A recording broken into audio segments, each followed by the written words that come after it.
a comprehensive course on power system and I am really pumped up seeing your response. बहुत मजा आ रहा है आप लोगों का रिस्पॉन्स देख के, आप लोगों का एंथू देख के मुझे बहुत जोश आ रहा है. ऑनेस्टली मैं बताऊं कि इतना एंटिसिपेशन, इतना जोश, इतना वेट, और उसके बाद है हमारे सामने पावर सिस्टम. क्या है हमारे सामने? Power system.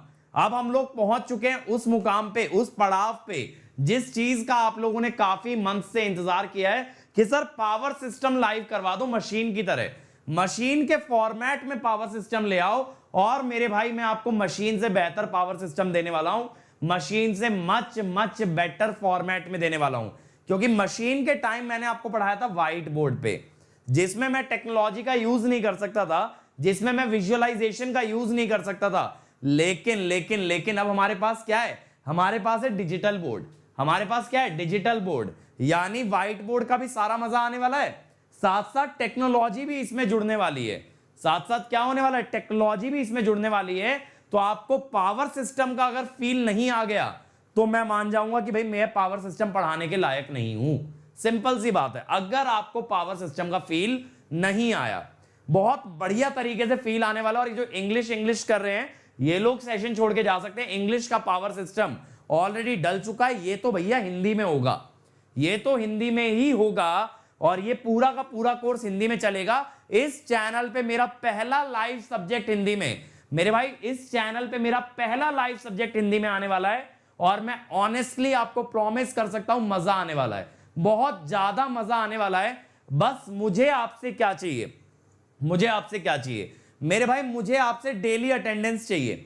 आप लोग डेली इस टाइम पे आओ, 1 घंटा मुझे दे दो, डेली 1 घंटा मुझे दे दो. बाकी टाइम जो पढ़ना है वो पढ़ो.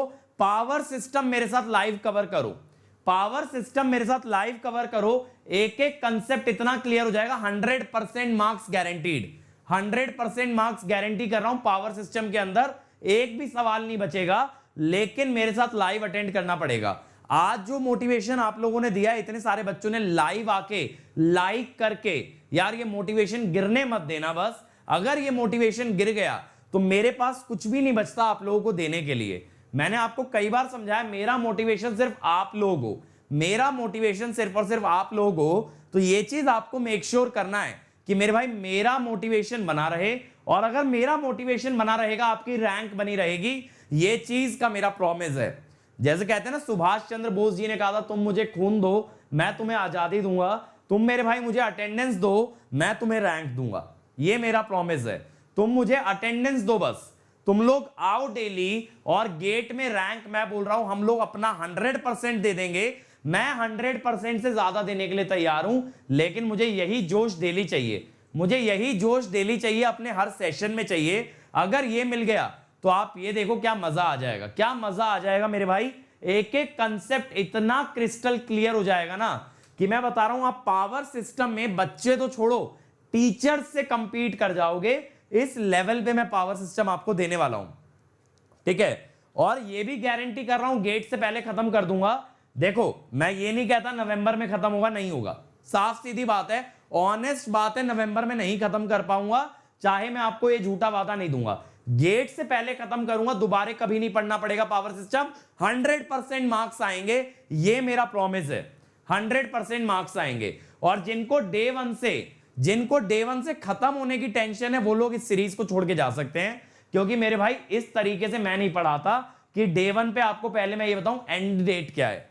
क्योंकि आपको अगर एंड डेट का इंतजार है तो मेरे भाई लास्ट टॉपिक पहले कर लेते हैं, निकल जाइए, बहुत बढ़िया है. लास्ट टॉपिक सबसे पहले लगा देते हैं, लास्ट टॉपिक सबसे पहले लगा देते हैं, आप लोग एकदम निकल जाओ, कोई दिक्कत ही नहीं है, ठीक है. तो ऐसा नहीं होगा.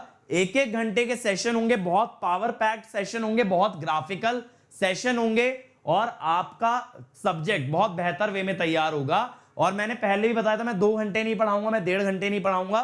क्योंकि मेरे भाई मुझे उन लोगों का भी ख्याल करना है जो 2022 में दे रहे हैं, जो 2021 में दे रहे हैं. सब स्टूडेंट्स का ख्याल करना है.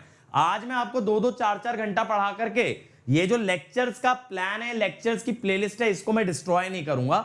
मैं ऑनेस्टली आपको बता रहा हूं कि मेरा एम आप लोगों की रैंक के साथ साथ ये भी है कि पावर सिस्टम का एक बेहतरीन कोर्स तैयार करना है यूट्यूब पे.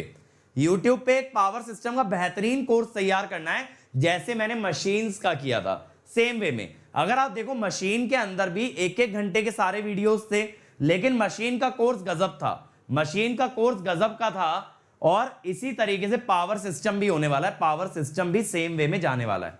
और आप लोगों को एक बात और बता दूं, आज 8 बजे आप लोगों के लिए बहुत तगड़ी अनाउंसमेंट लेके आ रहा हूं। आप लोगों को मजा आ जाएगा, ऐसी अनाउंसमेंट लेके आ रहा हूं। कितने बजे? आज रात को 8 बजे। आज रात को 8 बजे आपको मजा आने वाला है, ऐसी अनाउंसमेंट मैं लेकर के आ रहा हूं। एंजॉय करोगे, लिटरली आप लोग एंजॉय करोगे, ठीक है। चलो तो शुरू करते हैं। आज का मेरा ऑब्जेक्टिव क्या है? आज का मेरा ऑब्जेक्टिव है मेरे भाई, आप लोगों को पावर सिस्टम का इंट्रोडक्शन देना है। पावर सिस्टम का बस इंट्रोडक्शन दूंगा आज, और कल से पहली यूनिट स्टार्ट करा दूंगा। कल से पहली यूनिट स्टार्ट होगी, और पहली यूनिट जनरेशन नहीं कराऊंगा, ट्रांसमिशन एंड डिस्ट्रीब्यूशन कराऊंगा। पहली यूनिट कौन सी कराऊंगा? ट्रांसमिशन एंड डिस्ट्रीब्यूशन कराऊंगा। और डिक्टेशन का टेंशन मतलब नोट्स तो मैं ही देता ही हूं। अरे भाई नोट्स तो सारे देता हूं, तो ये तो डिक्टेशन से भी इवन बेटर है। तुम्हें बस सुनना है, तुम्हें बस समझना है, नोट्स देने के लिए मैं बैठा हूं, ठीक है। तो क्यों टेंशन लेते हो? मशीन के अंदर अगर डिक्टेशन वाला पार्ट था, पावर सिस्टम में डिक्टेशन की जरूरत नहीं है। I will give you the entire notes, I will give you the entire notes, ठीक है। ये बात क्लियर है? चलो अब स्टार्ट किया जाए। सबसे पहले जैसा कि हमेशा करते हैं, let me introduce myself for my friends who are watching me for the first time, who are watching me for the first time. My friends, my name is Ankit Goyal. I got AIR1 twice in GATE in 2014 and 2018. I was awarded the President of India Gold Medal by the President himself in the year 2013 when I graduated from IIT Indore. And till date, I have taught more than 1 lakh students in the online and the offline classes. And presently, I am working as a director at an academy for GATE department. Now, my dear friend, the reason why I am here, मैं क्यों आप लोगों के सामने हूं? क्योंकि मैं ये चाहता हूं मेरी YouTube फैमिली की 1 से लेके 100 तक सारी रैंक आनी चाहिए, सारी रैंक आनी चाहिए 1 से लेके 100 तक सिर्फ YouTube चैनल से। और उसके लिए मैंने आपको मशीन दिया, पावर इलेक्ट्रॉनिक्स दिया, डिजिटल दे चुका हूं, ठीक है। Machine, power electronics, digital control दे चुका हूं। इसके अलावा शंकर सर नेटवर्क दे चुके हैं, एनालॉग आने वाला है। तो मेरे भाई इतनी सारी चीजें आपको दे चुका हूं सिर्फ और सिर्फ इसलिए कि आप लोग मुझे अंडर 100 रैंक निकाल के दोगे। अंडर 100 रैंक निकाल के दोगे तो तैयार हो जाओ। अगर अंडर 100 रैंक निकालना चाहते हो तो आज से मेरे साथ जुड़ जाओ। गारंटी दे रहा हूं, पावर सिस्टम में कहीं नहीं फंसोगे, पावर सिस्टम में कभी नहीं फंसोगे, इस चीज की गारंटी है। और जो आप लोगों का डिमांड आ रहा है सर एक दिन में 2 लेक्चर, लेटर ऑन कर दूंगा नवंबर में। अभी अक्टूबर में मेरा पैक्ड है, अक्टूबर में मैं एक दिन में 1 ही लेक्चर लूंगा। मे भी नवंबर में मैं 2 लेक्चर्स लेके आपका सिलेबस थोड़ा सा फास्ट ट्रैक कर लूं, लेकिन अभी नहीं। अभी अक्टूबर में डेली 7 PM to 8 PM 8:15 इतने तक जाएगा अपना लेक्चर डेली, ठीक है। चलो अब इसके अलावा मेरे भाई देखो, रैंक लानी है तो मैं हमेशा एक चीज कहता हूं, एक ऐप डाउनलोड करके रख लो, Unacademy learning app. Unacademy learning app download करके रख लो। क्यों मेरे भाई? क्योंकि वहां पे है free classes, free quizzes, free test series. हाँ भाई टेस्ट सीरीज भी फ्री चल रही है। अभी संडे मैंने नेटवर्क का टेस्ट लिया है, इस संडे विशाल सोनी सर डिजिटल का लेने वाले हैं, ठीक है। इस संडे विशाल सोनी सर डिजिटल का लेने वाले हैं। तो मेरे भाई ये ऐप डाउनलोड करना अनिवार्य है, ये ऐप डाउनलोड करना अनिवार्य है, ये ऐप कंपलसरी है। ऐप डाउनलोड कर लो। तो मेरे भाई इतना जरूर मेहरबानी करना कि इस लिंक पे चले जाना। लिंक दिख रहा है ना सबको? tinyurl.com/ankitesc, tinyurl.com/ankitesc। और इस लिंक पे जाके इसमें जाना अपकमिंग स्पेशल क्लासेस में। मैं जो है ना डेली 2 स्पेशल क्लास लेता हूं। एक लूंगा आपके लिए कल से पावर इलेक्ट्रॉनिक्स, शाम दोपहर 12:30 बजे पावर इलेक्ट्रॉनिक्स के प्रीवियस ईयर क्वेश्चन कराऊंगा। पावर इलेक्ट्रॉनिक्स के प्रीवियस ईयर क्वेश्चन डेली 12:30 बजे। और रात 8:30 बजे बीजेटी का एम्पलीफायर कवर करा रहा हूं। तो बिल्कुल आ जाना बीजेटी की क्लास में, बिना सोचे समझे। सारे लिंक यहां मिलेंगे अपकमिंग स्पेशल क्लासेस में। इसके अलावा सब्जेक्ट बाय सब्जेक्ट क्लास मिल जाएंगी, power system, network, machine, signal, analog, ये सब मिल जाएगा।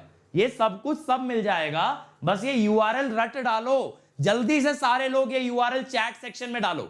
मैं देखना चाहता हूं आप लोग यूआरएल देखते भी हो या नहीं देखते हो। ये जल्दी से चैट सेक्शन में डाल दो tinyurl.com/अंकित ESE, ठीक है। चलो अब इसके अलावा मेरे भाई अगर आप मेरे पास प्लस पे आते हो, प्लस पे आने पे क्या बेनिफिट है, देखो YouTube पे मैं 1 घंटा डेली पढ़ा पाता हूं, प्लस पे पढ़ाता हूं 3 घंटा। तो एक सब्जेक्ट जो यहां 3 महीने 4 महीने लेता है वो प्लस पे लेता है 1 महीना। इसके अलावा प्लस पे दूंगा डेली प्रैक्टिस पेपर जिसमें क्वेश्चन दूंगा होमवर्क के लिए। इसके अलावा प्लस पे होती है हर संडे को क्विज जिससे आपका टेस्ट चेक हो जाता है कि भाई कितना आपकी तैयारी है। प्लस पे मिलेंगे प्रैक्टिस क्वेश्चन जो मोबाइल में कैरी कर सकते हो, जहां जाओ वहां लगा सकते हो। इसके अलावा प्लस पे मिलेंगे previous year question, crash course, और मेरे भाई सबसे गजब की बात, प्लस पे मैं 5 तारीख से स्टार्ट कर रहा हूं डाउट बैच। प्लस पे 5 अक्टूबर से स्टार्ट हो रहा है डाउट बैच। क्या स्टार्ट हो रहा है? Doubt batch. इसमें क्या होगा, हर हफ्ते 3 घंटे आपके डाउट आंसर किए जाएंगे। एक एक घंटा 3 दिन आपके डाउट आंसर किए जाएंगे प्लस पे। और अगर आइकॉनिक पे आते हो तो और मजे की बात है, आइकॉनिक में मिल जाएगा एक पर्सनल कोच। ये आपके टेस्ट सीरीज को भी देखेगा, आपने कितने नंबर लाया, कहां से लाया, कहां लूज हुए। ये आपके प्रैक्टिस क्वेश्चन भी देखेगा, कहां नंबर ला रहे हो और कहां छोड़ रहे हो।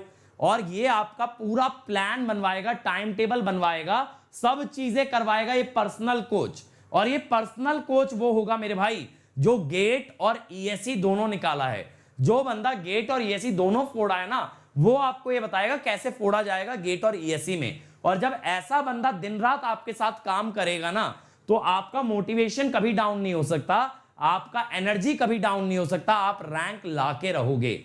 इसके अलावा मेंस का क्यूए प्रैक्टिस मिलता है आइकॉनिक में, और मिलता है एक्स्ट्रा स्टडी मटेरियल, और मिलता है स्टडी प्लानर, और मिलती है एक्सपर्ट गाइडलाइंस।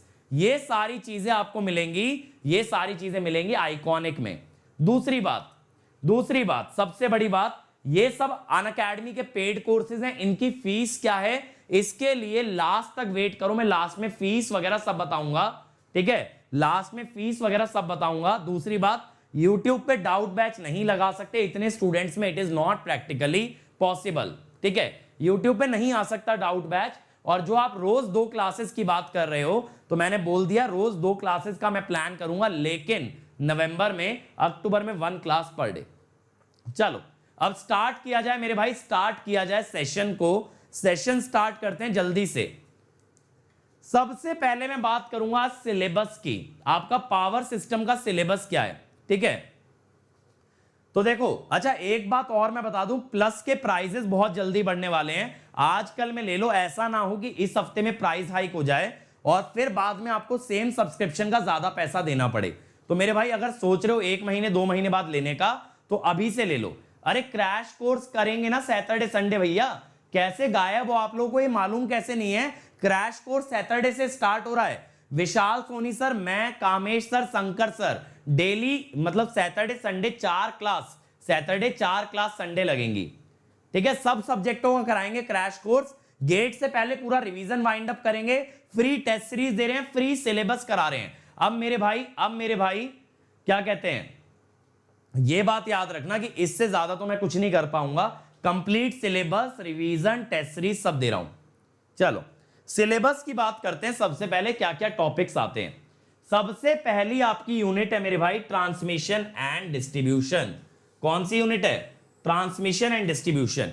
अब मेरे लेक्चर का फ्लो क्या रहने वाला है, सबसे पहले कराऊंगा ट्रांसमिशन लाइन पैरामीटर्स, फिर कराऊंगा ट्रांसमिशन लाइन परफॉर्मेंस, फिर कराऊंगा सर्जेस के अंदर आता है कि जब एकदम से हाई वोल्टेज इंड्यूस हो जाए तब क्या होगा, फिर करेंगे वोल्टेज कंट्रोल, फिर करेंगे अंडरग्राउंड केबल, फिर ओवरहेड इंसुलेटर, फिर डिस्ट्रीब्यूशन सिस्टम, फिर लोड फ्रीक्वेंसी कंट्रोल। अब इसके बाद ये जो 3 टॉपिक नीचे के बचे, ये तीनों हैं ईएसई के अंदर, ये गेट में नहीं है, ये तीनों गेट में नहीं है, ये हैं तुम्हारे तीनों के तीनों ईएसई के अंदर। बात क्लियर है? अगली यूनिट हम लोग करेंगे इकोनॉमिक लोड डिस्पैच, जो इस साल गेट में वापस से ऐड हो गया है। ये 2016 में हटा दी गई थी, ये 2016 के अंदर हटा दी गई थी और 2021 के लिए वापस ले आए हैं। तो इकोनॉमिक लोड डिस्पैच दिसंबर से पहले कंप्लीट कर दूंगा, पावर सिस्टम प्रॉमिस्ड। फिर है फॉल्ट एनालिसिस। फॉल्ट एनालिसिस एक ऐसी यूनिट है जिसमें पावर सिस्टम में सबसे ज्यादा दिक्कत आती है। मैं फॉल्ट को कैसे टैकल करने वाला हूं, सबसे पहले सिखाऊंगा representation of power system, per unit system पढ़ाऊंगा पूरा का पूरा। फिर जाऊंगा सिमेट्रिकल कंपोनेंट पे, फिर सीक्वेंस नेटवर्क, फिर करेंगे फॉल्ट एनालिसिस, सिमेट्रिकल और अनसिमेट्रिकल दोनों तरह के फॉल्ट एनालिसिस हम लोग कवर करेंगे। फिर है पावर सिस्टम स्टेबिलिटी की बात।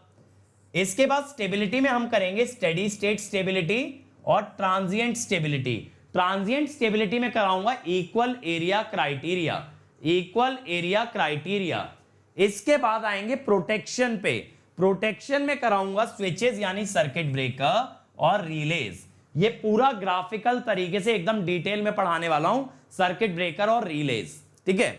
और बचा क्या, लोड फ्लो। इसमें power system matrices, load flow solution, Gauss Seidel और न्यूटन राफसन। इसके बाद एक यूनिट बच जाती है जो कि है जनरेशन एकदम एंड में कराऊंगा। मैं चाहता तो सिलेबस जनरेशन से भी स्टार्ट कर सकता था, लेकिन जनरेशन गेट के लिए बहुत ज्यादा रेलिवेंट नहीं है और मैं आप लोगों का टाइम वेस्ट नहीं करना चाहता। That is why I am not starting from generation, I am starting from transmission and distribution. ये बात क्लियर है, ट्रांसमिशन डिस्ट्रीब्यूशन से स्टार्ट करेंगे। अब बात आती है पावर सिस्टम में स्ट्रैटेजी क्या रखनी है। सबसे पहले मेरे भाई ज्यादा फोकस रखना प्रॉब्लम सॉल्विंग पे। यानी पावर सिस्टम के अंदर अगर आप ऐसे गहराई में घुसोगे जैसे मशीन के अंदर गए थे, ठीक है, जैसे गहराई में घुसोगे कि भाई ये चीज क्यों हो रही है, क्या हो रहा है, सब बताऊंगा, लेकिन आपको ध्यान ज्यादा किस पे लगाना है कि भैया क्वेश्चन कैसे क्रैक होता है, इस बात पे ध्यान लगाना, क्वेश्चन कैसे निकलेगा, ना कि इस बात पे ध्यान लगाया जाए कि ऐसा क्यों हो रहा है, ऐसा कब होगा, ऐसा कब नहीं होगा। ये सब नहीं करना है मेरे भाई। देखो, जो बच्चा रैंक लाता है ना, उसकी प्रॉब्लम सॉल्विंग टेक्निक बहुत अच्छी है। एक चीज ध्यान रखना, यहां जितना पावर सिस्टम पढ़ाऊंगा ना, इसका आधा भी नहीं आता था जब रैंक 1 आई थी मेरे भाई, इसका आधा भी नहीं आता था। आपको हर चीज का रीजन देके दूंगा, लेकिन आपको क्या करना है, आप जब खुद पढ़ेंगे, आप जब नोट्स रिवाइज करेंगे, तो आप सिर्फ उन चीजों पे वर्क करेंगे जिस पे क्वेश्चन बनता है। आप सिर्फ उन चीजों पे वर्क करेंगे जो एग्जाम के अंदर याद रख के जानी है। आप कभी भी इस चीज पे काम नहीं करेंगे कि क्या क्या सर ने बताया था, सारा का सारा पूरा रिवाइज कर लूं। नहीं मेरे भाई, ऐसा बिल्कुल भी मत करना। मुझे बस अपने दिन का 1 घंटा दे दो और मैं तुम्हारा पावर सिस्टम करा दूंगा। दिसंबर से पहले गारंटीड पूरा करा के दूंगा, भले ही एक दिन में 2 लेक्चर लेने पड़े मेरे भाई। अभी अक्टूबर में तो नहीं ले रहा, आगे का मैं प्रॉमिस नहीं कर सकता। हो सकता है नवंबर से मैं 2-2 वीडियो डाल करके आप लोगों का पावर सिस्टम जल्दी खींच दूं। बस मेरे साथ बने रहना, जो जोश आज दिखाया है ये जोश दिखाते रहना। अब देखो, पावर सिस्टम और मशीन में डिफरेंस है। बहुत सारे बच्चे नहीं कर पाते फर्क, वो सोचते हैं भाई दोनों में एक ही तरह से जाएंगे, दोनों में एक ही तरीके से जाएंगे। तो ऐसा मत करना। मशीन के अंदर जितना डीप जाओगे उतना सीखते चले जाओगे, लेकिन पावर सिस्टम के अंदर अगर क्वेश्चन ओरिएंटेड अप्रोच नहीं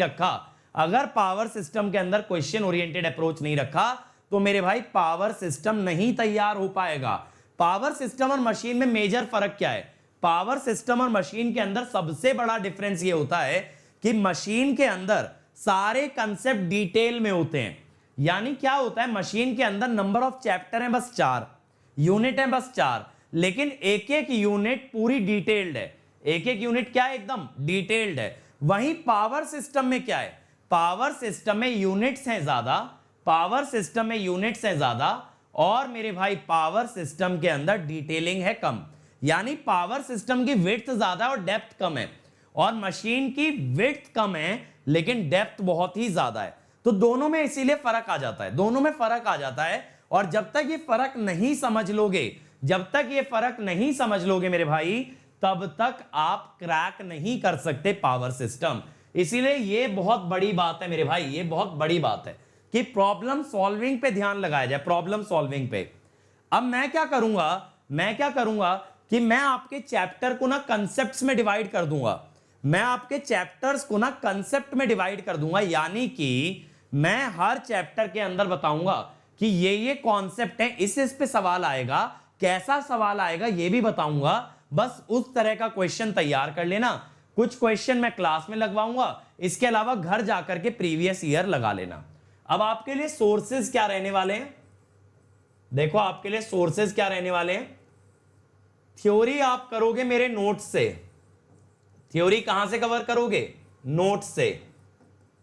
और क्वेश्चन आप कहां से कवर करोगे, प्रीवियस ईयर क्वेश्चन, और कोई भी टेस्ट सीरीज लगा लेना, बहुत है, ठीक है। बाकी बस क्लासेस करते रहना और ये देखना पावर सिस्टम में मजा आ जाएगा, पावर सिस्टम में मचा के रख दोगे, इस चीज की गारंटी है, ठीक है। चलो तो शुरू किया जाए। सबसे पहला क्वेश्चन ये आता है मेरे भाई, ये पावर सिस्टम क्या होता है। सही बात है, पावर सिस्टम चीज क्या है, सबसे पहले इस पे बात कर लेता हूं। तो पावर सिस्टम एक ऐसा सिस्टम होता है जो जनरेशन, ट्रांसमिशन और डिस्ट्रीब्यूशन तीनों पे वर्क करता है। जनरेशन, ट्रांसमिशन और डिस्ट्रीब्यूशन पे तीनों पे वर्क करता है, वो है आपका पावर सिस्टम, वो है आपका पावर सिस्टम। यानी यहां पे देखो पावर सिंक्रोनस जनरेटर जनरेट करेगा, ठीक है, फिर वो पावर को ट्रांसमिशन लाइन कैरी करेगी, फिर डिस्ट्रीब्यूशन सिस्टम उसे लोड को डिस्ट्रीब्यूट करेगा और फिर लोड उसे कंज्यूम करेगा। यानी पावर बनने से लेके पावर कंज्यूम होने तक ये जो पूरा का पूरा सिस्टम है आपके चारों तरफ, दैट इज पावर सिस्टम। यानी मशीन जो है ना पावर सिस्टम का सबसेट है। कैसे, देखो जनरेटर जो होता है वो पावर जनरेट कर रहा है। आप जनरेटर कहां पढ़ के आए हो मेरे से, मशीन्स में, सिंक्रोनस मशीन के अंदर सिंक्रोनस जनरेटर। फिर ट्रांसफॉर्मर वोल्टेज को अप डाउन करता है, ये भी आपने कहां पे पढ़ा है, मशीन के अंदर। अब इसके अलावा ट्रांसमिशन लाइन, ये चीज हमने मशीन में नहीं की है, तो पावर सिस्टम का ये हिस्सा हम कवर करेंगे पावर सिस्टम में। पावर सिस्टम का जो ट्रांसमिशन लाइन वाला पार्ट है वो पावर सिस्टम में ही आएगा, that is not a machine. अब इसके अलावा लोड में क्या होगा, ज्यादातर या तो पैसिव लोड होंगे, या तो इंडक्शन मोटर होगी, या तो सिंक्रोनस मोटर होगी। अब ये जो लोड्स हैं, इंडक्शन मोटर, सिंक्रोनस मोटर, ये आप पढ़ के आ रहे हो ऑलरेडी मशीन्स के अंदर, तो ये भी हमने मशीन में कवर कर लिया। यानी मशीन के अंदर हमने सारा पार्ट कवर कर लिया पावर सिस्टम का, सारे एलिमेंट कवर कर लिए, सिवाय किसके, सिवाय ट्रांसमिशन लाइन के। इसीलिए क्या होता है, पावर सिस्टम के अंदर जो शुरुआत करूंगा वो ट्रांसमिशन लाइन से करूंगा, ताकि सारे एलिमेंट पहले कवर्ड रहें और फिर पूरे पावर सिस्टम पे बात करें कि भाई फॉल्ट आ गया तब क्या होगा, स्टेबिलिटी का प्रॉब्लम आ गया तब क्या होगा, प्रोटेक्ट कैसे करेंगे, पूरे सिस्टम का एनालिसिस कैसे करेंगे। ये सारी बातें तब अच्छी लगती हैं जब एक बार पूरा सिस्टम बन जाए, एक बार पूरा सिस्टम बन जाए, तब ये सारी बातें करना अच्छा लगता है। तो सिस्टम बनाने के लिए क्या क्या चाहिए, synchronous generator, transformer, induction motor, transmission line, जिसमें से 3 चीजें कवर कर चुके हैं। ट्रांसमिशन लाइन मैं इस सब्जेक्ट के अंदर कवर करूंगा। तो समझ आया पावर सिस्टम क्या चीज है।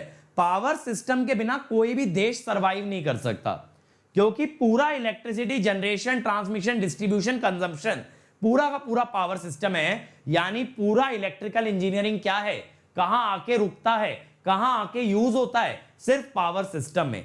पूरा का पूरा इलेक्ट्रिकल इंजीनियरिंग एक जगह आके टिकता है, दैट इज पावर सिस्टम। अब तक आपने जो भी पढ़ा हर चीज का एप्लीकेशन है पावर सिस्टम। मशीन पढ़ लो, यूज होगा पावर सिस्टम में। पावर इलेक्ट्रॉनिक्स पढ़ लो, यूज होगा पावर सिस्टम में। नेटवर्क पढ़ लो, यूज होगा पावर सिस्टम में। यानी power system is a field where all components और all subjects of electrical engineering combine. आप कहोगे सर ऐसा नहीं है, कंट्रोल कहां यूज होता है सर, ऐसे कैसे बोल दिया आपने। होता है मेरे भाई, बिल्कुल होता है। ये जो मैंने टॉपिक लिखवाया ना, लोड फ्रीक्वेंसी कंट्रोल, इसमें कंट्रोल सिस्टम ही लगता है। यहां P controller, pi controller, PID controller, सारी चीजें यूज हो जाती हैं मेरे भाई। तो इसीलिए ऐसा मत सोचो कि इलेक्ट्रिकल का कोई भी सब्जेक्ट ऐसा हो कि जो पावर सिस्टम में ना आता हो, सब चीजें आती हैं। तो पावर सिस्टम ना सबका एक सुपर सेट है, इसके बच्चे हैं ये सारे। मशीन इसका बच्चा है, पावर इलेक्ट्रॉनिक्स है, control system, signal system, network, सब चीजें यहां लगेंगी, सब चीजें लगेंगी। ठीक है, अब देखो थोड़ी सी बात कर लेते हैं इस देश के पावर सिस्टम के बारे में। इंडिया के पावर सिस्टम से आप लोगों को वाकिफ करा देता हूं, ताकि उसके बाद मैं आप लोगों से बात करूं पावर सिस्टम के वर्किंग पे और पावर सिस्टम के कंसेप्ट्स पे। कंसेप्ट एकदम बेहतरीन तरीके से पढ़ाऊंगा और एकदम ग्राफिकल तरीके से पढ़ाऊंगा कि आपको मजा आ जाए। अच्छा मुझे बताओ, ये जो पैटर्न है ये क्या आपको मशीन से ज्यादा पसंद आ रहा है या नहीं? आपको मशीन से ज्यादा मजा आ रहा है कि नहीं आ रहा इस पैटर्न के अंदर? ठीक है, तो सबसे पहले हिस्ट्री की बात करते हैं। 1890 में इंडिया के अंदर सबसे पहले हाइड्रो इलेक्ट्रिक पावर प्लांट लगाया गया था। हाइड्रो इलेक्ट्रिक पावर प्लांट लगाया गया था कब? 1890 में, 1890 में। ठीक है मेरे भाई, मुझे ये बताना छोड़ दो कि क्या लगाना है क्या नहीं लगाना है, आज के सेशन पे ध्यान दे दो, वरना आगे की प्लानिंग में कभी भी प्रेजेंट नहीं कर पाओगे। समझ रहे हो ना? आप लोग की आदत क्या है, पावर सिस्टम आ गया तो मशीन मांगोगे, मशीन आ गया तो पावर इलेक्ट्रॉनिक्स, पावर इलेक्ट्रॉनिक्स आ गया तो पावर सिस्टम। ठीक है, तो ये तो आपका चलता रहेगा, ये आपका चलता रहेगा मेरे भाई। जो आपके हाथ में आप कभी वो नहीं देखोगे, आप बिल्कुल ये देखोगे अगला क्या चाहिए। तो मेरे भाई अगला मत देखो, पहले इसको पकड़ लो, इसको पकड़ा नहीं तो बाद में पछताओगे। अपना आज बेहतर करो मेरे भाई। जिंदगी में आप लोग इतना ज्यादा आगे भागने के चक्कर में हो ना, पता नहीं कौन सी रेस में बैठ गए हो कि हमेशा ये टेंशन रहती है कल क्या होगा, आज का कोई सोचता ही नहीं। अरे भाई आज का लेक्चर तो एंजॉय कर लो, आज का तो एंजॉय कर लो, कल का कल देखेंगे। ठीक है, अब अगला देखो। 1975 में आपकी सेंट्रल गवर्नमेंट, 1975 में आपकी सेंट्रल गवर्नमेंट एंटर हुई पावर इंडस्ट्री में। अरे सर फिर उससे पहले क्या होता था? 1975 से मेरे भाई पहले क्या होता था, सारी स्टेट गवर्नमेंट के हाथ में थी पावर जनरेशन, यानी पावर जनरेट भी स्टेट गवर्नमेंट करती थी, पावर डिस्ट्रीब्यूट भी स्टेट गवर्नमेंट करती थी। इसको कभी सेंट्रलाइज नहीं किया गया था। अब आप ये सोचो ये काम कितना लेट हुआ है।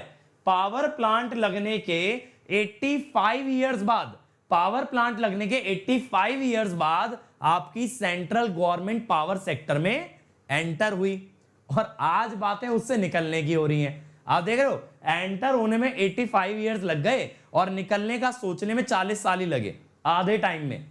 ठीक है, चलो सेंट्रल गवर्नमेंट एंटर हो गई।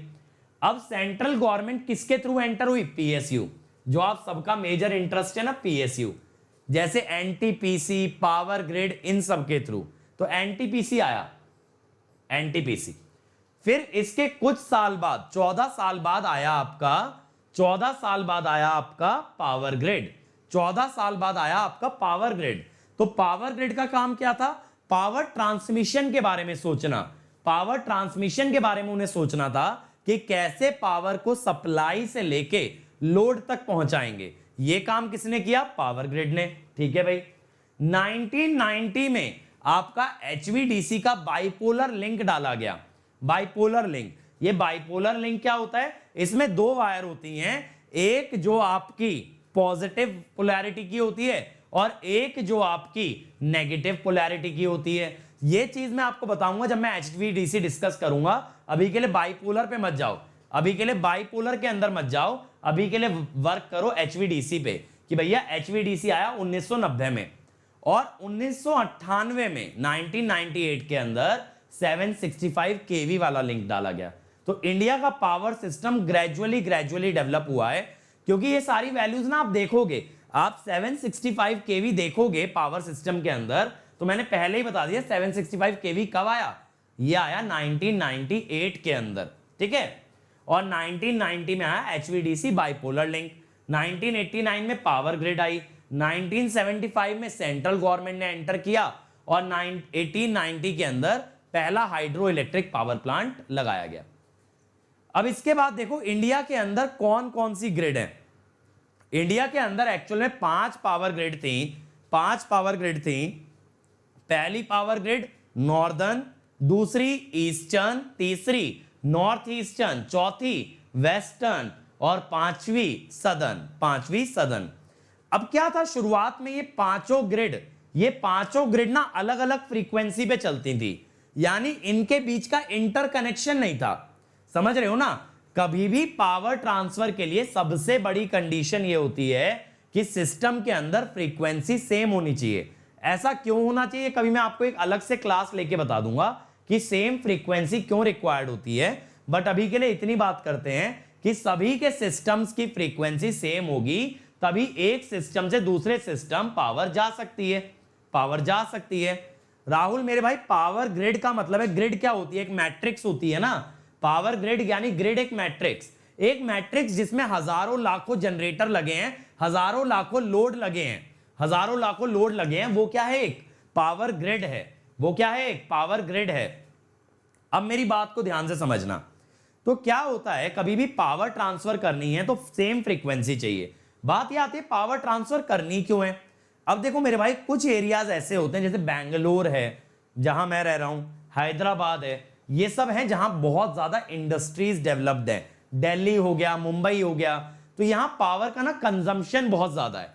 और जब पावर का कंजम्पशन बहुत ज्यादा है मेरे भाई, तो क्या हो रहा है कि इतनी पावर जनरेट नहीं हो रही, यानी बेंगलोर में पावर का उत्पादन उतना नहीं है जितना पावर की खपत है। The generation of power is less as compare to the demand.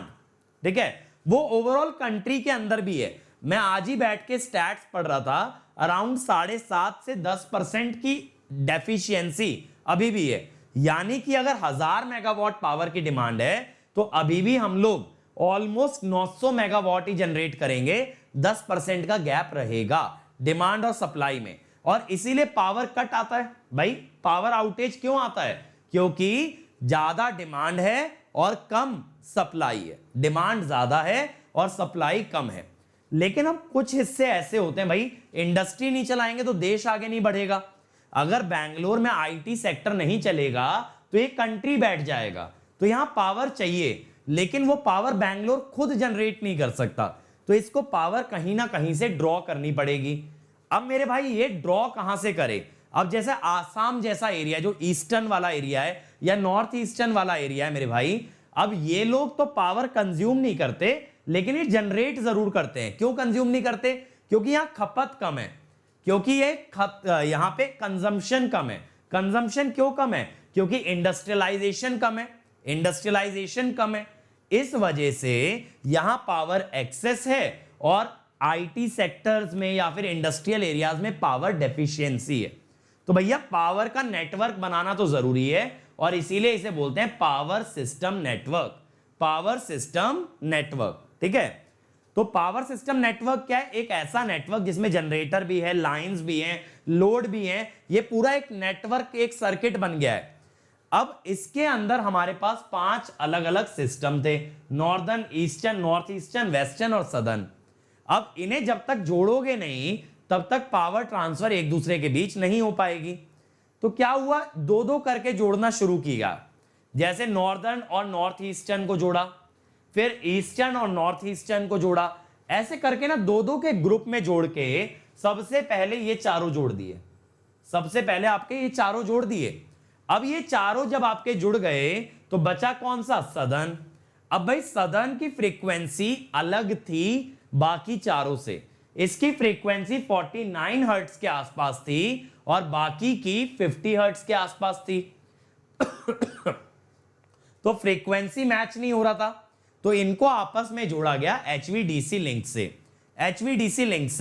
तो HVDC लिंक क्या था? एक डीसी लिंक था जहां दोनों एंड्स पे कितनी फ्रीक्वेंसी मैटर नहीं करती, दोनों छोर पे कितनी कितनी फ्रीक्वेंसी है ये मैटर नहीं करती, इसीलिए इनको किससे जोड़ा? HVDC से। लेकिन मेरे भाई मैं चाहता था इनको AC लिंक से जोड़ना। किससे चाहता था? AC लिंक से जोड़ना। अब AC लिंक से जब जोड़ना चाहता था तो मुझे सदर्न रीजन की फ्रीक्वेंसी बढ़ा के किसी भी तरीके से 50 हर्ट्ज पे लाना पड़ेगा। तो मैंने क्या किया, सदर्न की फ्रीक्वेंसी को इंक्रीज किया, उसको मैं इन 4 सिस्टम्स के आसपास लेके आया, और तब हमने क्या किया, इन 5 को एक साथ जोड़ दिया, और तब बात बनी वन नेशन वन ग्रिड। जो हमारे देश का सपना था कि एक देश के अंदर एक देश के अंदर एक ही ग्रिड होनी चाहिए, वो सपना पूरा हुआ कब?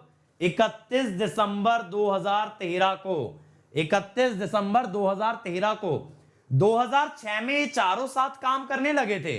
2006 के अंदर ये चारों साथ काम करने लगे थे, लेकिन 2013 में जाकर के पांचों ने साथ काम किया, यानी हमें 7 साल लग गए मेरे भाई पांचों को एक साथ वर्क कराने पे।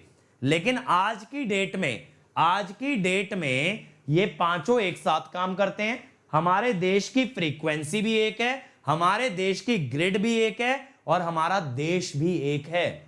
तो ये यूनिटी दिखाता है मेरे भाई, हमारे देश के अंदर पावर की टर्म्स में कोई डिवीजन नहीं है, कोई भेदभाव नहीं है कि ये नॉर्थ ये साउथ, कुछ भी नहीं है। तो हमने पावर सिस्टम को एक सिंगल एंटिटी बनाया 2013 के अंदर जाके। ये सारी चीजें आपको हेल्प करती हैं जब आप किसी से पावर सिस्टम के बारे में इंटरेक्शन करते हो या कहीं इंटरव्यू देने बैठते हो, कि आप अपने देश की हिस्ट्री जानते हो, आप अपने देश की हिस्ट्री जानते हो। ये बहुत बड़ी बात है, बहुत बड़ी बात है। अगर इलेक्ट्रिकल इंजीनियर होके अपने देश के पावर सिस्टम को नहीं जाना तो फिर क्या जाना? ठीक है, तो फिर क्या जाना?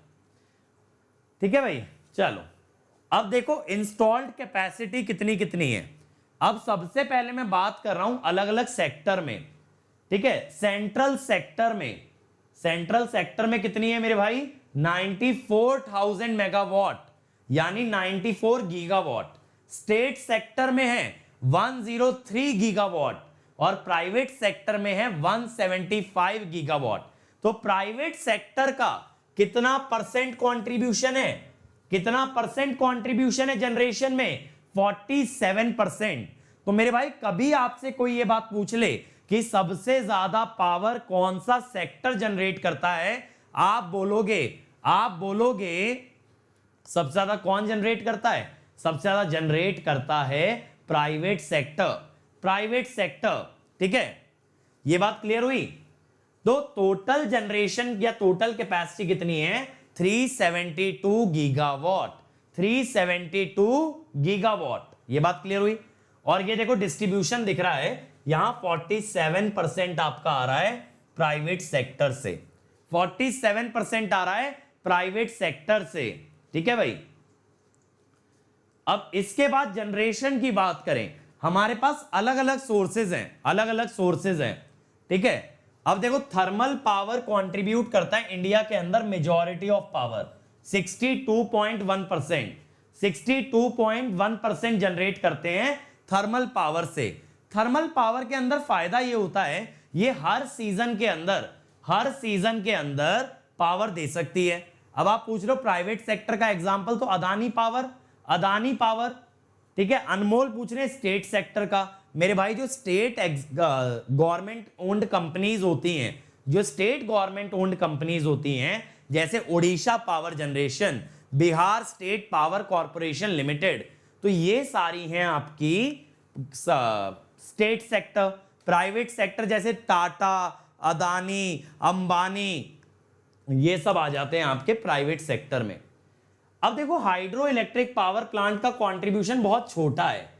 बहुत छोटा क्यों है मेरे भाई? क्योंकि ये है आपका सीजनल चीज, सीजनल है, यानी हर मौसम में हाइड्रो इलेक्ट्रिक पावर नहीं मिलती। ये तब मिलती है जबकि आपका रेनी सीजन हो, जबकि आपका रिवर का फ्लो ज्यादा हो, तब आपको हाइड्रो इलेक्ट्रिक पावर मिल सकती है। But it is not always. Nuclear power, मैं मानता हूं न्यूक्लियर पावर में इंडिया अभी भी एक बिगिनर कंट्री है, एक स्टार्टिंग कंट्री है। इंडिया अभी प्रो नहीं है, इंडिया अभी बहुत बड़ा देश नहीं है न्यूक्लियर पावर में, इसीलिए इसका कंट्रीब्यूशन है सबसे कम। और लास्ट में रिन्यूएबल का अगर देखोगे तो इसका कंट्रीब्यूशन है 23.8। तो आपसे क्वेश्चन कैसा पूछा जा सकता है इंटरव्यू के अंदर?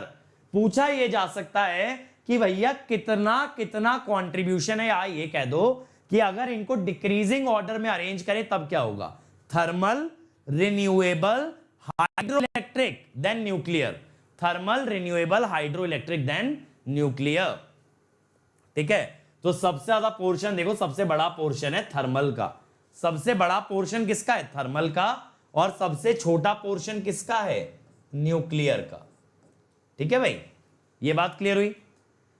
अब आते हैं पावर सिस्टम के स्कीमेटिक पे कि भाई पावर सिस्टम दिखता कैसा है, उसके ब्लॉक डायग्राम के अगर बारे में बात करें तो देखो सबसे पहले होता है आपका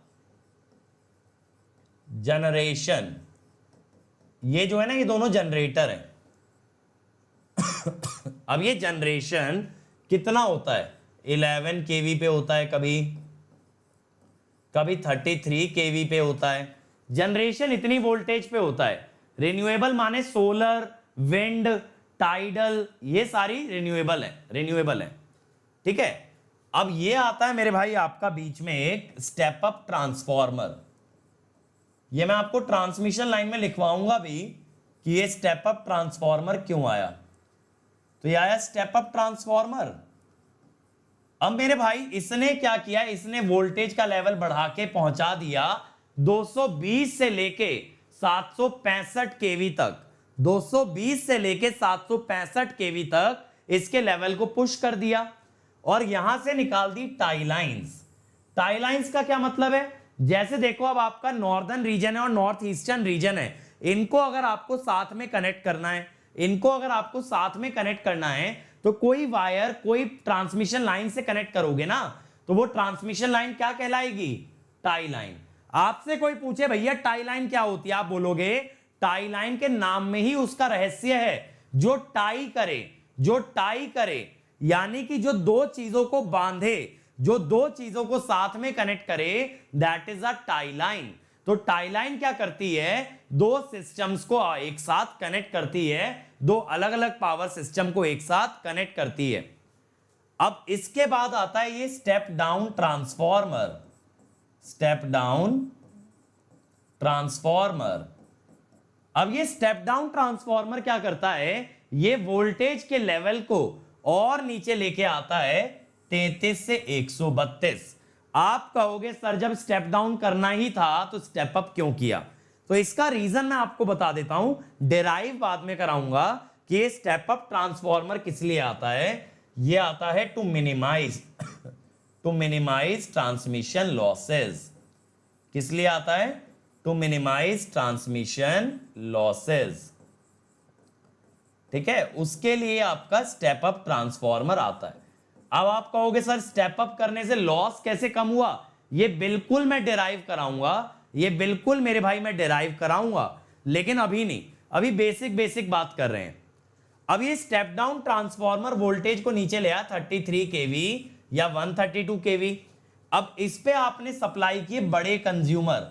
बड़े कंज्यूमर का मतलब है भैया जो बड़ी इंडस्ट्रीज हैं, जो बड़ी इंडस्ट्रीज हैं जो आपका 3 फेस लोड लेंगी, जो आपका 3 फेस लोड लेंगी, जैसे कहीं 3 फेस इंडक्शन मोटर चल रही है, कहीं 3 फेस सिंक्रोनस मोटर चल रही है, तो वहां के लिए आपने लगाया ये हाई वोल्टेज लेवल। फिर इसके बाद एक और स्टेप डाउन ट्रांसफॉर्मर आया, एक और स्टेप डाउन ट्रांसफॉर्मर आया, तब ये वोल्टेज पहुंची डिस्ट्रीब्यूशन लेवल पे, डिस्ट्रीब्यूशन लेवल पे। अब ये डिस्ट्रीब्यूशन लेवल क्या था, यहां आप मीडियम स्केल इंडस्ट्रीज को सप्लाई करोगे।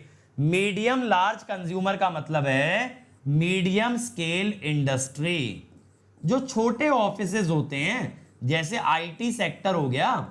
आईटी सेक्टर बहुत हाई पावर कंजम्पशन वाला नहीं है, लेकिन कोई मान लो किसी ने कोई मिल लगा रखी है, किसी ने कोई फैक्ट्री लगा रखी है, अब वहां बहुत ज्यादा आपको एनर्जी की जरूरत है, तो वहां तो आप हाई वाला लोगे। और ये जो छोटी छोटी कंपनीज होती हैं, ऑफिसेज होती हैं, वो हो गए मीडियम लार्ज कंज्यूमर। अब इससे आपने एक और डोमेस्टिक लोड को भी सप्लाई किया, 415 वोल्ट या 240 वोल्ट पे आपने किसको सप्लाई किया, आपने सप्लाई किया डोमेस्टिक लोड्स को, जो हमारे घरों में बिजली आती है, जो हमारे घरों में इलेक्ट्रिसिटी आती है, वहां आपने सबसे कम वोल्टेज लेवल पे सप्लाई किया।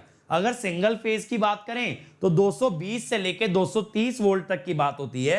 जैसे देखो मेरे सामने अभी यूपीएस रखा है, ये दिखा रहा है 231 वोल्ट की रेटिंग और मिनिमम दिखा रहा है 230, यानी इसकी वोल्टेज फ्लक्चुएट कर रही है 230 से लेके 231। मैं आपको बताऊं ये बोर्ड, एसी, और ये लाइट्स, ये सब चलाने के लिए यहाँ यूपीएस लगा हुआ है, और वो यूपीएस रीडिंग दे रहा है 230 और 231। तो इस वोल्टेज पे आप सप्लाई करते हो घर वाले लोड, डोमेस्टिक वाले लोड, और इंडस्ट्रियल लोड हमेशा केवी में आपको सप्लाई करने होते हैं। ये बात क्लियर हुई स्कीमेटिक। और मेरे भाई डरो मत, लिख के ही पढ़ाऊंगा, लेकिन थ्योरी नहीं लिखूंगा। जितनी भी डेरिवेशंस है वो सब लिख के लॉजिकली डिराइव कराऊंगा। तो ये मिक्स रहेगा टेक्नोलॉजी का और ट्रेडिशनल टीचिंग का। मैं दोनों जगह से आपको बेस्ट निकाल के दूंगा और आपको समझ आएगा कि ये टीचिंग व्हाइट बोर्ड टीचिंग से बेटर क्यों है, बिल्कुल समझ में आएगा। बस थोड़ा मेरे साथ बने रहो, थोड़ा मेरे साथ बने रहो, ठीक है। इतनी जल्दी आप डिमांड डिमांड डिमांड रखते चले जाते हो मेरे भाई, कभी मेरी भी मान लिया करो। तुम्हारी अगर पता है मैं मानने पे आ गया ना, अगर मैं हर बात तुम्हारी मान लूं तो ये गारंटी है तुम्हारी रैंक नहीं आएगी। क्योंकि तुम लोग जो चाहते हो ना, तुम चाहते हो बिना मेहनत के रैंक आ जाए।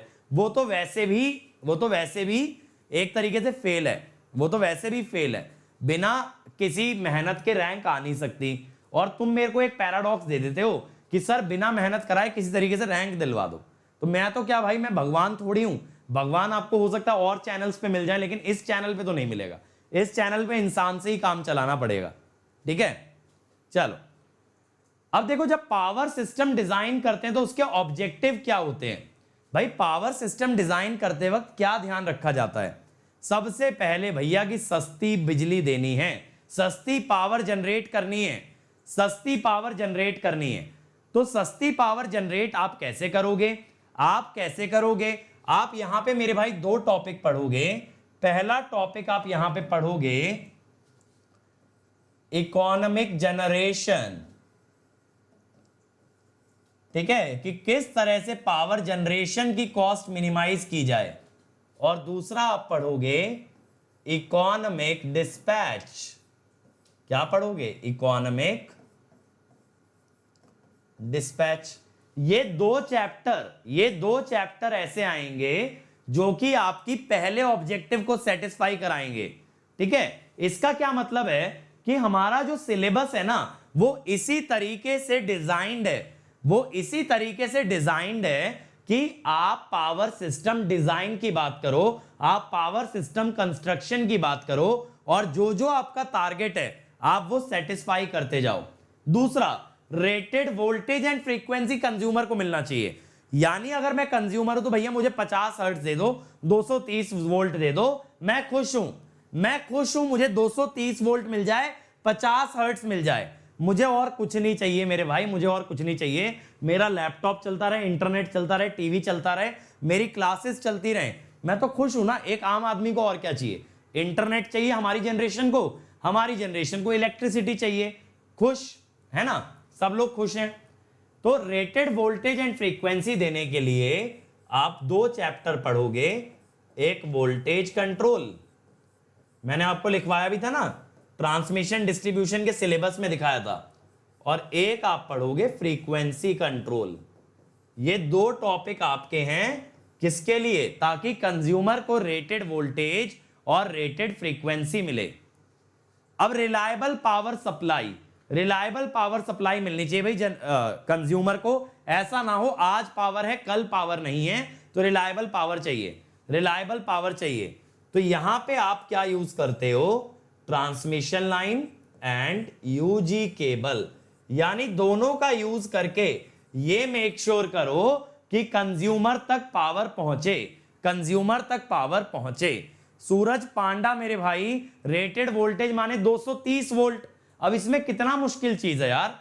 बिल्कुल ही ऐसा मत कर दो कि मैं भी हैरान हो जाऊं कि तुम इलेक्ट्रिकल को बिलोंग करते हो, ठीक है। रेटेड वोल्टेज क्या है? जैसे आपके बल्ब पे लिख के आया 220 वोल्ट, तो उसकी रेटिंग है 220। आपके चार्जर पे लिख के आए कोई वोल्टेज, तो वो उसकी वोल्टेज हो गई, ठीक है। एसी पे कोई वोल्टेज लिख के आया तो वो उसकी रेटेड वोल्टेज है। अब देखो, effective protection system should be available. ऐसा इसलिए कभी कोई फॉल्ट आ जाए, कभी सिस्टम में कोई गड़बड़ हो जाए, तो प्रोटेक्शन रहना चाहिए। और आप यहां पे क्या पढ़ते हो? यहां पे आपकी दो यूनिट आ जाती हैं, एक तो फॉल्ट एनालिसिस और एक प्रोटेक्शन। समझ रहे हो? आपकी यूनिट्स का प्रैक्टिकल सिग्निफिकेंस समझ रहे हो या नहीं? ये बताओ, यूनिट्स का प्रैक्टिकल सिग्निफिकेंस समझ आ रहा है कि नहीं आ रहा? ठीक है। अब generators must not lose synchronism under faulty condition. तो यहां हम पढ़ते हैं स्टेबिलिटी कि फॉल्ट आने के बाद भी जनरेटर की फ्रीक्वेंसी ऊपर नीचे ना हो जाए, क्योंकि ऊपर नीचे अगर हो गया तो जनरेटर सिंक्रोनिज्म लूज कर जाएगा। फ्लेक्सिबल पावर ट्रांसफर, तो यहां आपका आ जाता है HVDC और FACTS। ऐसा करके देखो हमारे सारे टॉपिक कवर हो गए एक पावर सिस्टम डिजाइन करने में हमारे सारे टॉपिक कवर हो गए। जितना भी मैंने आपको सिलेबस बताया था सारे टॉपिक यहां आपके कवर हो जाते हैं। अब देखो जो लोग थोड़ा सा लेट जुड़े हैं, मैं फिर से बता दूं, पावर सिस्टम पूरा कवर करूंगा। अभी दिन के अंदर एक लेक्चर लूंगा। और अगर आपको ज्यादा जल्दी है मेरे भाई, कि भाई जल्दी से जल्दी सिलेबस निपटाना है, तो कल से मैं सुबह 7 बजे अनअकैडमी पे पावर सिस्टम लेने वाला हूं, जो 13 नवंबर को खत्म भी हो जाएगा। तो अगर उतना फास्ट पढ़ना है डेली 3-3 4-4 घंटे, तो अनअकैडमी पे आ जाओ। और अगर सब्र करके अच्छे वे में अच्छी नॉलेज से पढ़ सकते हो तो मेरे भाई यहां रहना, ठीक है। अब ये मत पूछो HVDC क्या है, FACTS क्या है, सब पढ़ाऊंगा डिटेल में पढ़ाऊंगा, फुल फॉर्म वगैरह हर चीज बताऊंगा। FACTS है फ्लेक्सिबल AC ट्रांसमिशन सिस्टम। लेकिन आपको सब्र करना पड़ेगा मेरे भाई, बिना सब्र के कोई फल मिलने वाला नहीं है, ठीक है। ये चीजें क्लियर हो गई आपको। तो आज मैंने देखो आपको फर्स्ट लेक्चर के अंदर सिर्फ ये बताया है मैं पावर सिस्टम में क्या पढ़ाने वाला हूं, पावर सिस्टम की थोड़ी सी हिस्ट्री बताई है। और कल से हम क्या करने वाले हैं, कल से हम लोग पढ़ने वाले हैं ट्रांसमिशन लाइन। तो कल मैं आपको पूरा बताऊंगा ट्रांसमिशन लाइन कैसे बनती है, कैसे उसका एरिया डिसाइड होता है, कैसे उसकी लेंथ होती है, कैसे उसका मटेरियल होता है। ये सारी बातें बताऊंगा कि मटेरियल किस बेसिस पे डिसाइड हुआ, किस बेसिस पे इंसुलेशन डिजाइन हुआ, किस बेसिस पे कंडक्टर की शेप डिसाइड हुई। हर चीज एकदम डिटेल में, एकदम 100% डिटेल में, ठीक है, पूरा पढ़ाऊंगा। लेकिन आपको मेरे साथ बने रहना होगा और जैसा मैंने बोला यही अटेंडेंस, यही जोश दिखाते रहना पड़ेगा, ठीक है। 10 मिनट और को नोट्स वगैरह सब बता रहा हूं और 8 बजे एक बहुत बड़ा अनाउंसमेंट करने वाला हूं, जरूर आना सारे लोग, ठीक है। अब देखो अगर आपको मेरी स्पेशल क्लासेस अटेंड करनी है, मेरे से और फ्री लाइव क्लासेस लेनी है, तो यहां आ जाओ tinyurl.com/ankit और यहां आपको ना पावर सिस्टम के भी बहुत लेक्चर मिल जाएंगे। यहां मैंने पावर सिस्टम में already stability, transmission, distribution, protection सब पढ़ा रखा है। इतना पावर सिस्टम यहां पढ़ा रखा है, तो यहां आ जाओ और देख लो। ज्यादा जल्दी है तो यहां आ जाओ, ठीक है। और अगर प्लस पे आते हो तो कल से पावर सिस्टम स्टार्ट कर रहा हूं 3 घंटा डेली, सुबह 7 से लेके 10:30 तक। और आपको अभी 12 महीने का कॉस्ट पड़ेगा 22,500 और ये बहुत जल्द बढ़ने वाला है मेरे भाई, 1 हफ्ते के अंदर बढ़ जाएगा। ले लो अभी, बाद में पछताओगे। पहले बता रहा हूं बाद में पछताओगे। कोड याद रख लेना, अंकित ESE, यही कोड लगाना, क्योंकि इस कोड से आपको इमीडिएट 10% डिस्काउंट मिलेगा और मेरी गाइडेंस मिलेगी। आइकॉनिक पे आते हो तो आपको मिलता है एक पर्सनल कोच जो डेली आपके साथ इंटरेक्ट करेगा, आपकी प्रिपरेशन को गाइड करता रहेगा, आपकी प्रिपरेशन को गाइड करते चलेगा आइकॉनिक के अंदर, और स्टडी मटेरियल भी ज्यादा मिलेगा। तो इसका 12 मंथ का कॉस्ट है 4500 और कोड लगाना है अंकित ESE। अगेन बता रहा हूं लेट हो गए तो प्राइस बढ़ जाएगा। बाद में मुझसे मत कहना सर कम में दिलवा दो, मैं नहीं कर पाऊंगा, ठीक है। पेमेंट आप credit, debit card, EMI, net banking से कर सकते हो, या जिन बच्चों के पास अमाउंट अवेलेबल नहीं है आप डेबिट कार्ड पे भी EMI ले सकते हो, HDFC और बजाज फिनसर्व के। बट कोड याद रखना अंकित ESE। और ये टेलीग्राम चैनल है जहां मैं PDF देने वाला हूं। रात 10 बजे तक आपको हर लेक्चर की PDF मिलेगी, बट इस टेलीग्राम चैनल पे जुड़ना है। और ये मेरी अनअकैडमी पे प्रोफाइल है, अनअकैडमी लर्निंग ऐप डाउनलोड कर लो, फ्री टेस्ट सीरीज चल रही है। तो अंकित 2047 मेरी आईडी है, इसको फॉलो कर लेना। जब जब फ्री क्लास लगेगी आपको नोटिफिकेशन आ जाएगा। और कल दोपहर 12:30 बजे पावर इलेक्ट्रॉनिक्स के प्रीवियस ईयर क्वेश्चन सॉल्व करवाऊंगा लाइव। तो अगर मेरे साथ पावर इलेक्ट्रॉनिक्स तैयार करना है तो 12:30 बजे डेली अनअकैडमी पे लाइव आना पड़ेगा, ठीक है। और ये चैनल सब्सक्राइब कर लेना, इलेक्ट्रिकल जंक्शन भी, और जिस चैनल पे अभी उसको भी सब्सक्राइब बटन दबा दो। सारा सिलेबस कवर करूंगा, रिवीजन भी कवर कराऊंगा, टेस्ट सीरीज भी कराऊंगा। तो क्रिएट्रिक्स चैनल को सब्सक्राइब करके रखना, ठीक है। गेट क्वेश्चन, इस पे मैं प्रीवियस ईयर के वीडियो सॉल्यूशन डाल रहा हूं, पावर सिस्टम के 2016 से 20 तक डाल चुका हूं, मशीन के डाल रहा हूं, ठीक है। फाउंडेशन, अगर आपको अपना बेसिक कवर करना है। पाठशाला, अगर आपको एनिमेशन से सीखना, भी कोई बच्चा मुझे एनिमेशन का बोल भी रहा था, तो बेटा एनिमेटेड वीडियो बहुत जल्दी आने वाले हैं पाठशाला पे, मैंने एनिमेटर हायर कर लिया है, ठीक है। एसएससी जेई, अगर आप जेई और एई एग्जाम की तैयारी कर रहे हो, इस चैनल पे आपको टॉप एजुकेटर्स मिलेंगे, उनके साथ जुड़ जाना, ठीक है। So thank you everybody. अभी 8 बजे 5 मिनट का ब्रेक दे रहा हूं, अनाउंसमेंट के लिए जरूर आना, बहुत ऑसम अनाउंसमेंट है आप लोगों के लिए, बिल्कुल आपको आना पड़ेगा, ठीक है। Thank you.